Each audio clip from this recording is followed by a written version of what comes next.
की आगमन इस वर्ष में?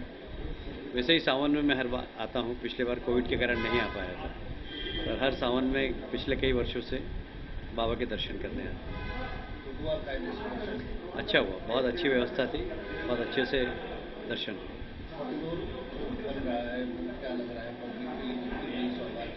ऐतिहासिक है, सिर्फ पब्लिक के लिए नहीं, देश के उन सब शिव भक्तों के लिए बहुत बड़ी सौगात है ये। और मैं कल्पना भी नहीं कर सकता था कि बाबा विश्वनाथ का मंदिर इस प्रकार नया रूप लेगा, क्योंकि मैं तो बरसों से यहाँ पर आ रहा हूँ। मैं तो भाव विभोर हो गया यहाँ आने के बाद देखकर जो डेवलपमेंट हो रहा है, जिस क्लास का डेवलपमेंट हो रहा है और जिसमें जनता की भागीदारी बहुत अच्छी। लोगों ने अपने मकान स्वेच्छा से दे दिए, सरकार ने मुआवजा भी अच्छा दिया, बहुत अच्छा डेवलपमेंट हो रहा है। और जिसकी जितनी तारीफ़ की जाए उतनी कम है। मैं देश के प्रधानमंत्री और उत्तर प्रदेश के मुख्यमंत्री मोदी जी और योगी जी दोनों को बधाई देना चाहता हूँ। देखिए, पूर्व जो रिकॉर्ड है तालिबान का, वो तो बहुत ही हिंसक है, बहुत ही अप्रजातांत्रिक है, बहुत ही अमानवीय है। पता नहीं, अभी तो उनके प्रवक्ता बोल रहे हैं कि हम प्रजातंत्र के मूल्यों का सम्मान करेंगे, पर दुर्भाग्यपूर्ण है कि बंदूक के बल पर जो लोग राज करना चाहते हैं वो लोग कहीं ना कहीं अफगान के अंदर अपना राज बनाने में सफल हो गए हैं। आगे भविष्य की गर्त के अंदर है, क्योंकि दुनिया के लिए एक बहुत बड़ी समस्या है। मुझे लगता है कि आतंकवाद के खिलाफ सारी दुनिया को एक होना चाहिए। मुझे लगता है कि टीएमसी के नेता, टीएमसी के कार्यकर्ता डेमोक्रेसी के जो हमारे स्तंभ है उनको सम्मान ही नहीं करते। उनके लिए न्यायपालिका कुछ भी नहीं है, उनके लिए कार्यपालिका कुछ भी नहीं, उनके लिए जो भी है वो बस ममता जी हैं। ममता जी को भगवान मानते हैं, उनका शब्द कोई वो भारत का संविधान मानते हैं, और इसलिए रूल ऑफ लॉ पश्चिम बंगाल में नहीं है।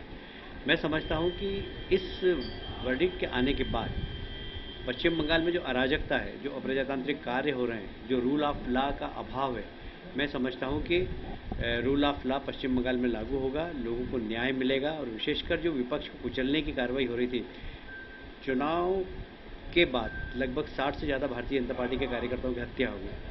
कितनी बहनों के साथ बलात्कार हुआ ये मैं संख्या नहीं गिना सकता, पर मैं कुछ बहनों को जानता हूँ जिनके साथ बलात्कार हुआ, उन्होंने रिपोर्ट भी नहीं लिखाई, डर के मारे कि हमारे पति का मर्डर हो जाएगा, हमारे बच्चों का मर्डर हो जाएगा।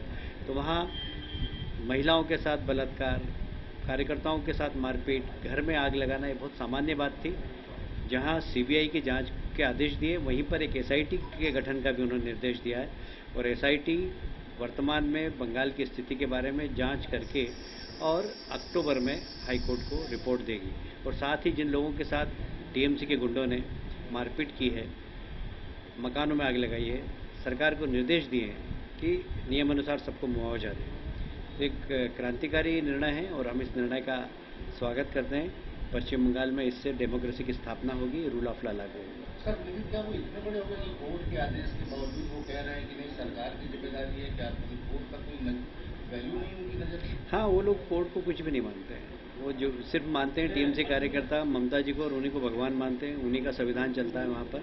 ये दुर्भाग्य है कि दुनिया के सबसे बड़े प्रजातांत्रिक देश के अंदर बंगाल एक ऐसा प्रदेश है जहाँ डेमोक्रेसी नहीं है।